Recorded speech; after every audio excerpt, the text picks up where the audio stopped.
کس کے حوالے سے ہے اور کیا؟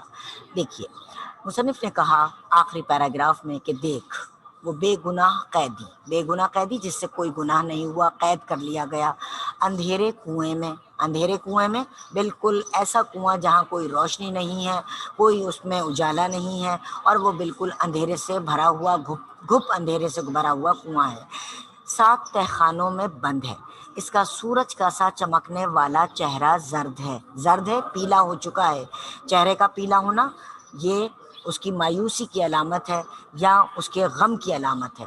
بے یارو دیار، بے یار یعنی بغیر دوست کے، دیار وہ جگہ، وہ ملک، وہ علاقہ کہ جو ہمارا اپنا ہوتا ہے اس کو دیار کہتے ہیں۔ غیر قوم یعنی کسی اور قوم میں، جو اس کی قوم نہیں تھی کسی اور قوم میں۔ غیر مذہب کے لوگوں کے ہاتھوں میں قید ہے، یعنی جو لوگ نہ تو اس کی قوم کے تھے نہ اس کی مذہب کے تھے، ان کے ہاتھوں میں قید ہے۔ بڈھے باپ کا غم اس کی روح کو صدمہ پہنچاتا ہے۔ قید خانے کی مصیبت یعنی قید ہونے کی مصیبت، اس کی تنہائی، اس کا اکیلا پن، اس کا گہرا اندھیرا، اور اس پر اپنی بے گناہی کا خیال، اور اس پر اپنی بے گناہ ہونے کا خیال اس کو نہایت رنجیدہ رکھتا ہے، غمزدہ رکھتا ہے۔ اس وقت اس کا کوئی ساتھی نہیں ہے مگر اے ہمیشہ زندہ رہنے والی امید، تجھی میں اس کی خوشی ہے۔ یہاں پر آپ نے دیکھا اسکرین پر آپ کو نظر آ رہا ہے مراد حضرت یوسف علیہ السلام، کس سے ماخوذ ہے، کس سے لیا گیا ہے یہ پورا ٹکڑا؟ یہ مضامین سرسید سے لیا گیا ہے۔ آئیے اب میں آپ کو بتاتی ہوں کہ یہ کس کے بارے میں بات ہو رہی ہے، کس کے حوالے سے بات ہو رہی ہے۔ قرآن میں اللہ تعالیٰ نے سورہ یوسف نازل فرمائی۔ سورہ یوسف میں حضرت یوسف علیہ السلام کا پورا واقعہ درج ہے، اور اس کو اللہ تعالیٰ نے احسن القصص سے مخاطب کیا ہے۔ احسن سب سے پیارا، سب سے خوبصورت، سب سے اچھا، قصص جمع ہے قصے کی، سب سے اچھا قصہ، سب سے اچھا واقعہ اللہ تعالیٰ نے سورہ یوسف میں حضرت یوسف کی جو زندگی ہے اس کو بیان کیا ہے، اور اس کو سب سے بہترین قصہ قرار دیا ہے۔ یہاں میں آپ کو بتا دوں کہ حضرت یوسف علیہ السلام حضرت یعقوب علیہ السلام جو اللہ کے پیارے نبی تھے، حضرت یعقوب علیہ السلام ان کے بیٹے تھے۔ آپ کے مزید بیٹے تھے، لیکن آپ کی جو ایک زوجہ تھیں ان سے حضرت یوسف علیہ السلام اور حضرت بن یامین جو تھے، یہ 2 بیٹے ایک وائف سے تھے، ایک زوجہ سے تھے، اور باقی جو ان کے بیٹے تھے وہ 9 بیٹے وہ کسی اور جو خاتون ہیں ان کے بیٹے تھے، یعنی یہ سوتیلے بھائی تھے حضرت یوسف علیہ السلام اور حضرت بن یامین علیہ السلام کے، حضرت بن یامین کے حوالے سے۔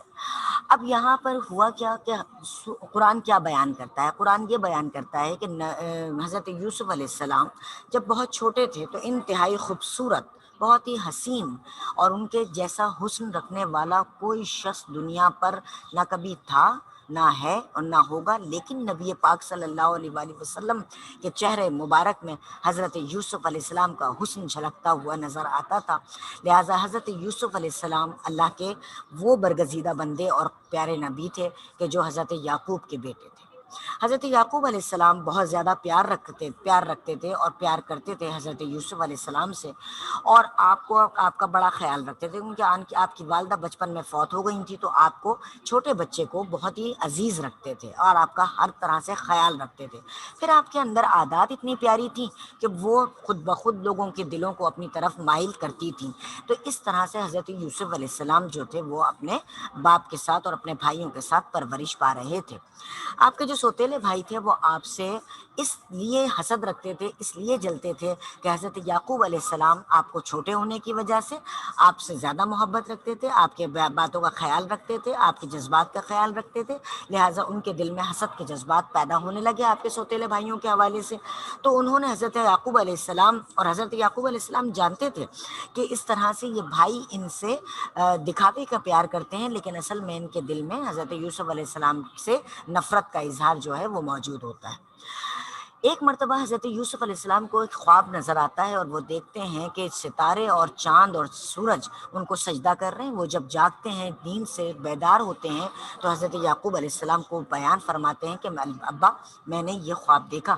حضرت یعقوب علیہ السلام ان کو منع فرماتے ہیں اور کہتے ہیں کہ اس خواب کا تذکرہ اپنے بھائیوں کے سامنے نہ کرنا، کیونکہ آپ کے دل میں یہ ڈر بیٹھا ہوا تھا کہ حضرت یوسف علیہ السلام کو پھر یہ قصہ سننے کے بعد، یہ خواب سننے کے بعد ان کے جو سوتیلے بھائی تھے وہ نقصان پہنچائیں گے۔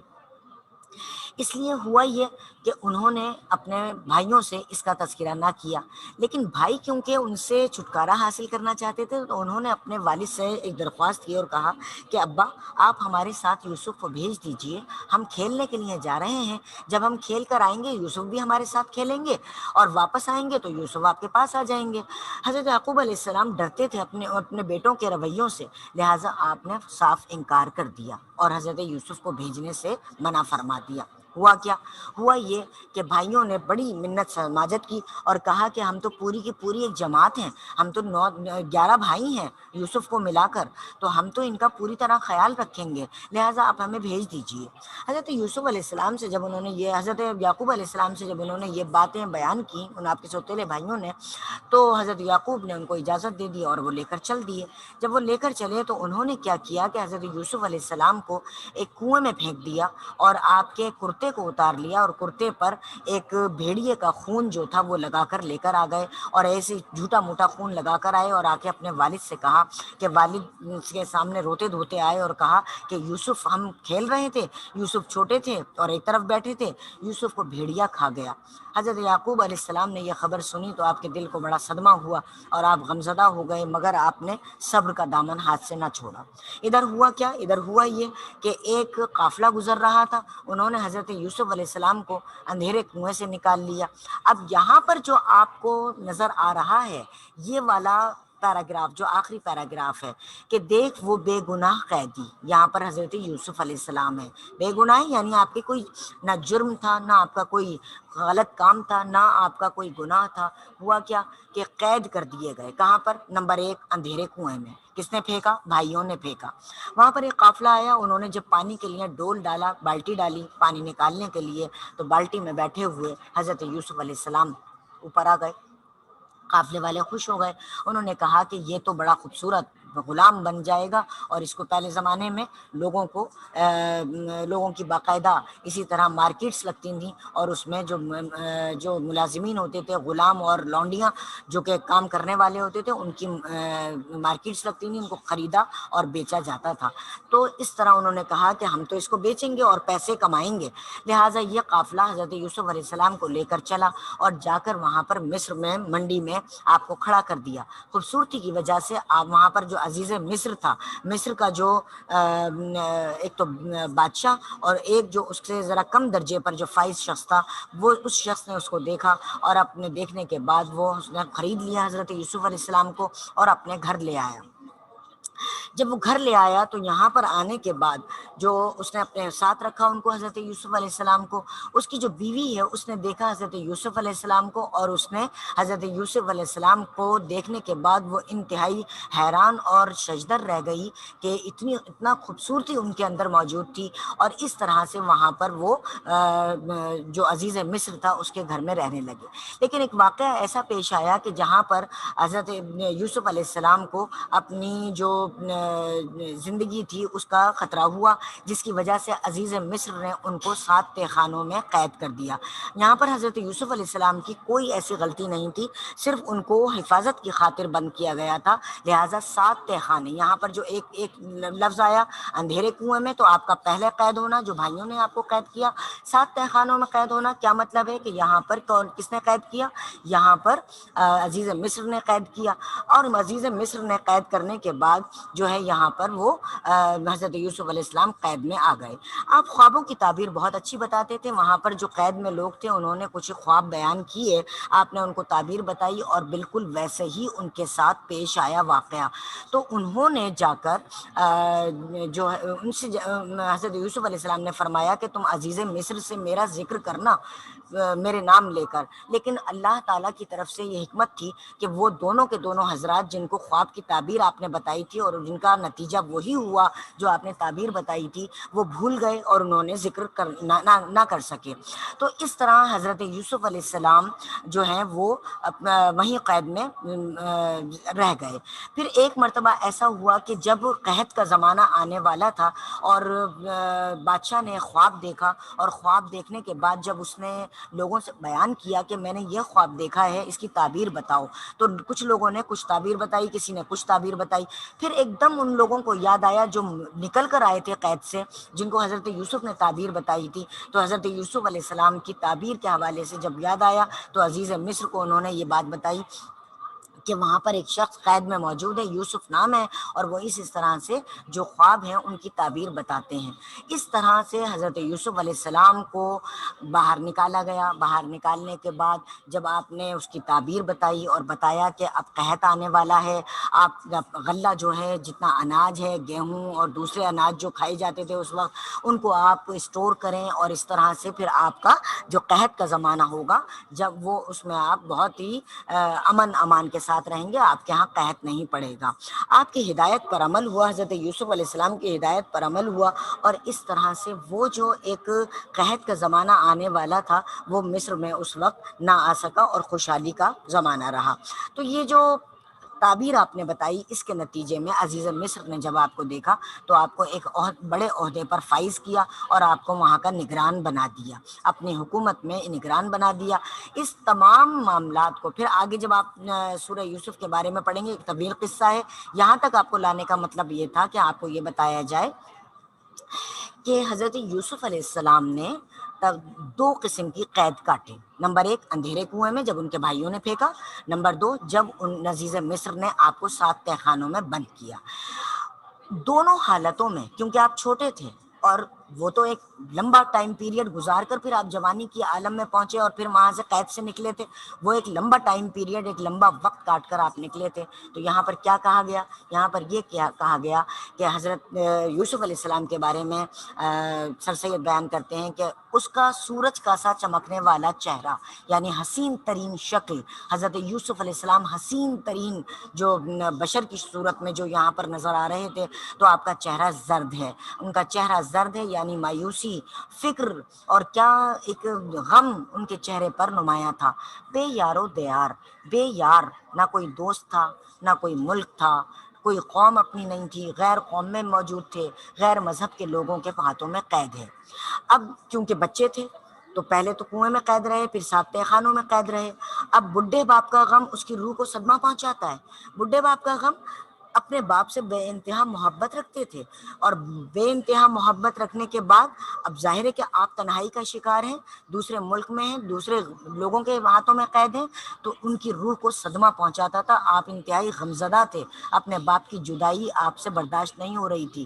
اب قید خانے کی مصیبت، یعنی اس میں جو پریشانی تھی وہ اس کی تنہائی، اس کا اکیلا پن، اس کا گہرا اندھیرا، یعنی کنویں میں قید تھے جب بھی اور قید خانے میں قید تھے جب بھی، دونوں قید میں آپ کو ان تمام جذبات کا آپ نے سامنا کیا۔ قید خانے میں مصیبت تھی، تنہائی تھی، اکیلا پن تھا، اس کا گہرا اندھیرا تھا، اور سب سے بڑی بات یہ کہ اپنی بے گناہی کا خیال، بے گناہی کا خیال کہ میں بے گناہ ہوں، میں نے کوئی گناہی سرزد مجھ سے نہیں ہوا، اس کو نہایت رنجیدہ رکھتا ہے، رنجیدہ غمزدہ رکھتا ہے۔ اس وقت کوئی اس کا ساتھی نہیں، کوئی ان کا ہم نشین نہیں تھا، کوئی آپ کا دوست نہیں تھا، کوئی آپ کو سمجھنے والا نہیں تھا، کوئی آپ کی بات سننے والا نہیں تھا، مگر کیا تھا ان کے ساتھ؟ کیا چیز تھی؟ امید۔ کیا کہا سر سید نے آخری لائن میں؟ مگر اے ہمیشہ زندہ رہنے والی امید۔ آپ کو امید تھی کہ ایک وقت آئے گا کہ جب میں اپنے باپ سے مل جاؤں گا، جب میں اپنے بھائی بنیامین سے مل جاؤں گا۔ اسی امید پر آپ نے وہ وقت کاٹا، وہ تنہائی کا بالکل تکلیف دہ جو وقت تھا وہ کاٹا۔ تجھی میں اس کی خوشی ہے۔ اور کیا کہا سر سید نے کہ امید میں ہی اصل خوشی ہے۔ ہمیں امید ہوتی ہے جب ہم کسی بات سے، ناکامی سے اپنا دل چھوٹا کر بیٹھتے ہیں، ہم ہمت ہار جاتے ہیں، ہم انتہائی تکلیف میں ہوتے ہیں، غم زدہ ہوتے ہیں، تو صرف ایک جذبہ ہوتا ہے ہمارے دل میں، ہمارے آنے والے وقت کی، اچھے آنے والے وقت کی جو امید ہے، اس میں ہم اپنے برے وقت کو بھی کاٹ لیتے ہیں اور ہمارے اندر خوشی کا دیا روشن ہو جاتا ہے۔ اب حضرت یوسف علیہ السلام کی طرف آتے ہیں کیا ہوا کہ جب عزیز مصر نے آپ کو نگراں بنایا تو ہوا کیا کہ آپ اور آپ کے جو بھائی تھے اور حضرت یعقوب جو آپ کے والد تھے، ان تک یہ خبر پہنچی کہ مصر کے اس علاقے میں جو غلہ ہے وہ بہت موجود ہے اور قحط کا زمانہ ہے، لہٰذا آپ پہنچے اور وہاں سے غلہ لے کر آئیں۔ جب آپ کے بھائی وہاں سے آئے اور غلہ لینے کے لیے، تو یہاں پر جب آپ وہ پہنچے تو حضرت یوسف علیہ السلام اب نقاب پہنے ہوئے تھے، اور کیونکہ حسن آپ کا زیادہ تھا تو آپ نقاب پہن کر رکھتے تھے، لہٰذا اپنے بھائیوں کو آپ نے پہچان لیا اور خوب غلہ دیا اور کہا کہ اگلی دفعہ پھر آنا اور اپنے اس بھائی کو بھی لانا جس کا نام جو تمہارے باپ کے پاس موجود ہے، یعنی بن یامین۔ ان کو حضرت یعقوب نے اس لیے پہلی دفعہ میں ساتھ نہیں بھیجا تھا کیونکہ اب آپ کو ڈر تھا کہ پہلے تو انہوں نے یوسف کو مجھ سے جدا کیا اور اب ہو سکتا ہے کہ بن یامین کو بھی جدا کر دیں، لہٰذا اگلی دفعہ جب وہ آئے تو بن یامین کو لے کر آئے۔ اور حضرت یوسف علیہ السلام کے پورے واقعے میں جو قرآن مجید میں آپ پڑھیں گے تو آپ کو بڑا خوبصورت یہ موقع ملے گا کہ آپ نے اپنے بھائی کو ایک ترکیب سے روکا اور آپ نے اپنے دوسرے بھائیوں کو روانہ کر دیا۔ وہ وہاں اپنے باپ کے پاس واپس پہنچے، وہاں جا کر انہوں نے بیان کیا کہ اس طرح سے بن یامین کو روک لیا گیا ہے، اور اس طرح انہوں نے جا کر وہاں پر یہ واقعہ پیش کیا حضرت یعقوب علیہ السلام کے سامنے۔ پھر اس کے بعد واقعہ جو اس طرح سے بنتا ہے مختصراً میں بیان کرتی ہوں آپ کے پاس کہ کس طرح سے کیا کام ہوا۔ پھر یہ کام ہوا کہ حضرت یوسف علیہ السلام کے پاس حضرت یعقوب علیہ السلام تشریف لائے، ان کے دوسرے بھائی تشریف لائے، اور اس طرح سے دونوں باپ بیٹا ملے وہاں پر۔ بھائیوں نے بھی وہاں پر شرمندگی کا اظہار کیا اور وہ اپنے اس وقت کو یاد کرنے لگے جب انہوں نے یوسف کو اندھیرے کنویں میں پھینکا تھا، لہٰذا آپس میں معافی تلافی ہوئی، اور اس طرح سے ان کے بھائیوں نے آپ کے سامنے سجدہ کیا۔ اور پھر حضرت یعقوب علیہ السلام نے بیان فرمایا کہ بیٹے تم نے جو خواب دیکھا تھا کہ سورج اور جو چاند ہیں اور ستارے وہ سجدہ کر رہے ہیں، تو یہ دیکھو کہ تمہارے بھائی جو ہیں تمہیں سجدہ کر رہے ہیں۔ اس وقت سجدہ جائز تھا، اس وقت حضرت محمد صلی اللہ علیہ وآلہ وسلم کی امت میں سجدہ کرنا سوائے رب کے کسی کو بھی جائز نہیں ہے، لہٰذا سجدہ کرتے ہوئے نظر آئے۔ حضرت یعقوب علیہ السلام نے حضرت یوسف علیہ السلام کو ان کی خواب کی تعبیر کے حوالے سے یاد دلایا اور کہا کہ یہی کچھ تم نے دیکھا تھا خواب میں، اور میں یہ سمجھ گیا تھا بحیثیت نبی کہ تمہارے اوپر یہ ایک وقت آنے والا ہے کہ جب تمہیں نبوت عطا ہوگی، اور اس طرح اللہ تعالیٰ تمہارا بلند مقام عطا تمہیں کرے گا۔ یہ مختصر سا واقعہ میں نے آپ کے سامنے بیان کیا حضرت یوسف علیہ السلام کا، اور سب سے آخری جو پیراگراف تھا یہ میں نے آپ کو اس کے حوالے سے میں نے بیان کیا۔ یہاں پر حضرت یوسف علیہ السلام کا قصہ آ گیا۔ یہ یاد رکھنے کی بات ہے، جب ہم اس کا مرکزی خیال لکھیں گے، جب ہم اس کا خلاصہ کریں گے، تو یہ تمام چیزیں ہمارے ذہن میں بھی ہونی چاہیے کہ ہمیں کون سا کام کس طرح کب کرنا ہے، لہٰذا اس کام کو ہم نے ان تینوں جو وہ ہیں مراحل اس کے سبق کے، ان کے حوالے سے یاد کرنا ہے۔ پہلے مرحلے میں کیا ہے، امید کے حوالے سے بات کی گئی ہے، دوسرے مرحلے میں ماں اور باپ کو جو بچوں سے امید ہوتی ہے اس کے حوالے سے بات کی گئی ہے، اور تیسری دفعہ میں آپ کو تیسرے پیراگراف میں حضرت یوسف علیہ السلام کا قصہ بیان کیا گیا، اور یہ بتایا گیا ہے کہ حضرت یوسف علیہ السلام جو تھے وہ انہوں نے بھی ان جیسے، یعنی یہ نبی کے اوپر بھی اگر کبھی کوئی وقت پڑا جو کٹھن وقت تھا، جو انتہائی سخت وقت تھا، اس کو بھی انہوں نے امید کے ساتھ اور صبر کے ساتھ گزارا، اور انہوں نے اللہ کے ساتھ تعلق کو جوڑے رکھا، اور یہی کچھ ہمیں بیان کیا گیا ہے، ہمیں یہی بتایا گیا ہے۔ اس سبق کا پیغام یہ ہے کہ کوئی سا بھی وقت ہو، چاہے بچپن کا ہو، جوانی کا ہو، بڑھاپے کا ہو، سخت سے سخت وقت کو بھی ہم اس طرح سے گزار سکتے ہیں کہ امید کا دامن ہم اپنے ہاتھ سے نہ چھوڑیں، اور اللہ سے اپنا ناطہ نہ توڑیں، اور اللہ سے ہمیشہ دعا اچھا اور بھلا جو ہونے کی ہے اس کو کرتے رہیں۔ آگے چلتے ہیں اور دیکھتے ہیں۔ یہ تمام سبق پڑھنے کے بعد میں اب آپ کو بتاتی ہوں کہ آپ نے اب اگلا جو پیج بنانا ہے، ٹائٹل پیج بنانا ہے۔ ٹائٹل پیج پہ سبق کا ٹائٹل پیج آ جائے گا، امید کی خوشی، مصنف کا نام آ جائے گا، اس کی بیک پر آپ نے اجمالی خاکہ بنانا ہے۔ اجمالی خاکہ میں نے پہلے والے میں بھی آپ کو بتایا تھا کہ جس ترتیب سے ہم کام کرتے ہیں اسی ترتیب سے اجمالی خاکہ بناتے ہیں۔ سب سے پہلے آپ نے ٹائٹل پیج بنا لیا، اجمالی خاکہ بنا لیا۔ اب آپ نے کیا کیا، اب آپ نے الفاظ کے معنی، میں نے پہلے بھی بتایا تھا کہ الفاظ الفاظ معنی جو ہیں وہ آپ کی کتاب میں، آپ کی کتاب کے آخری صفحات میں فرہنگ جو دی گئی ہے یعنی ڈکشنری جو دی گئی ہے وہاں سے آپ نے لینا ہے اور وہاں سے کام کو کرنا ہے۔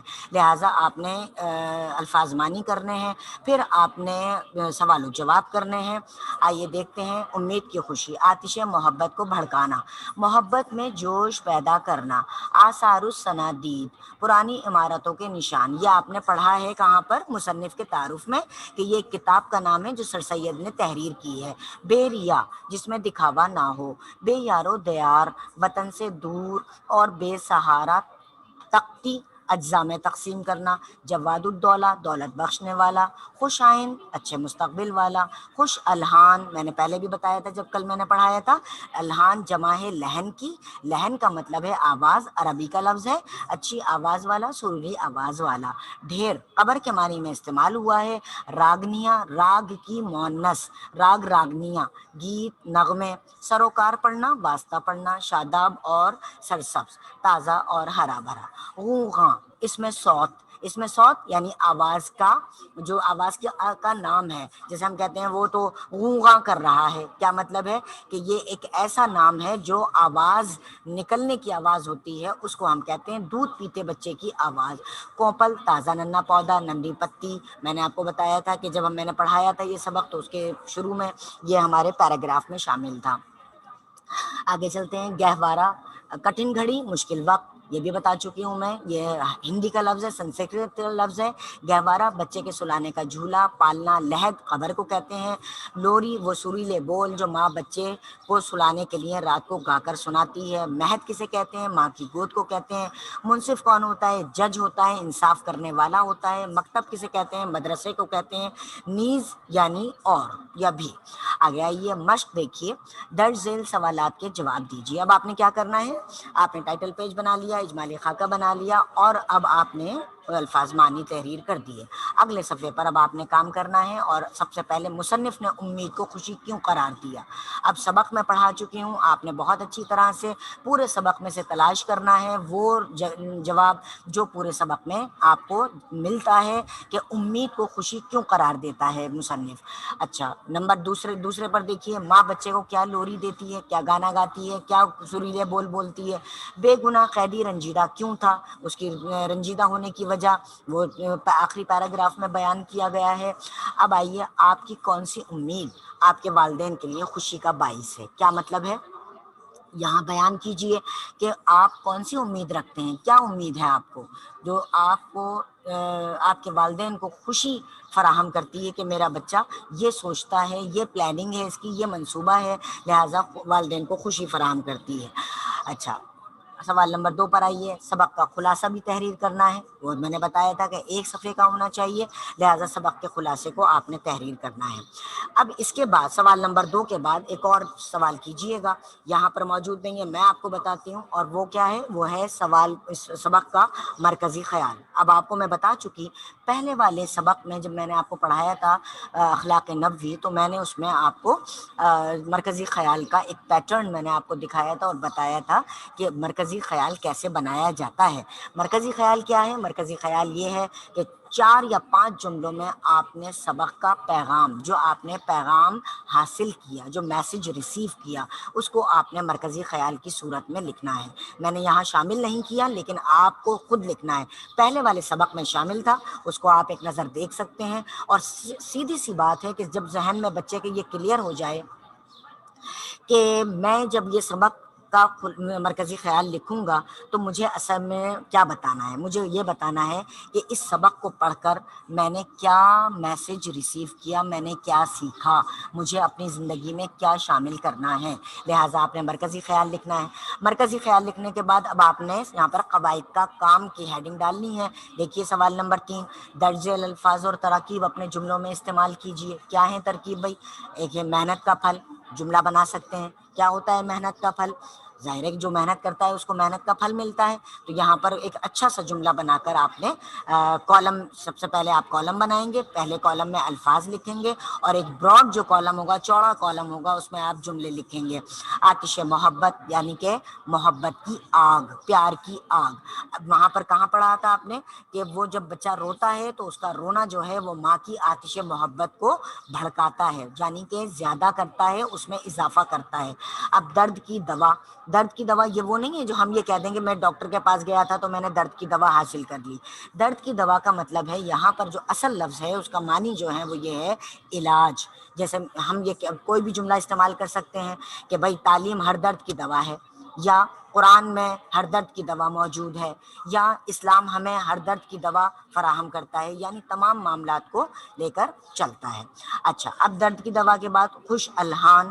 خوش الحان کے خوش الحان میں پہلے ہی بتا چکی، اچھی آوازوں والے، اچھی آوازوں والے، اچھی آوازوں والے. بے ریا خیال، بے ریا خیال یعنی کہ جو نمود و نمائش کے بغیر جو خیال ہو، نمود و نمائش کے بغیر جو خیال ہو، اس کو آپ نے یہاں پر جملے میں استعمال کرنا ہے، اس جملے میں استعمال کرنا ہے.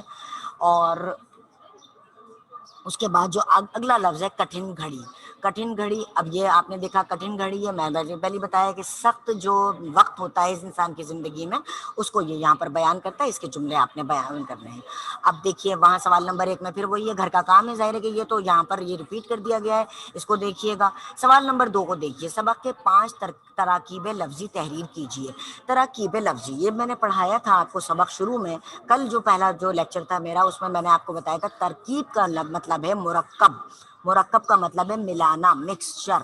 مکسچر یعنی لفظ، لفظ کو ملانا. ایک لفظ تھا کٹھن، اس کا مطلب ہے مشکل. ایک لفظ ہے گھڑی یعنی جس کا مطلب ہے لمحہ. ان کو ملا دیا، ملانے کے بعد ایک نئی ترکیب بن گئی، مرکب بن گیا، مکسچر بن گیا. مکسچر کیا ہو گیا؟ کٹھن گھڑی. اب یہاں پر کیا بتایا؟ ترکیب لفظی کی تعریف، اس کا اسکرین شاٹ لیجئے گا. اردو زبان کے ہر لفظ کے معنی الگ ہوتے ہیں، اگر ان کو ملا دیا جائے تو یہ مرکب بن جاتے ہیں اور ان نئے معنی دیتے ہیں، ان کو ہی ترکیب لفظی کہتے ہیں. مثال خوش آتش محبت، خوش آئین، کٹھن گھڑی، مصیبت زدہ، خوش الحان وغیرہ وغیرہ. اب آئیے اگلے سوال کی طرف. درج ذیل جملوں میں سے اسم فعل اور حرف کی، اسم فعل اور حرف کی نشاندہی کیجیے. اسم کیا ہوتا ہے بھائی؟ نام کو کہتے ہیں. فعل کیا ہوتا ہے؟ کام کو کہتے ہیں. حرف جو جوڑ دے اسم اور فعل کو، یعنی نام اور کام کو جوڑ دے. اب میں مثال کے طور پر آپ کے سامنے ایک مثال پیش کرتی ہوں. کیا ہے؟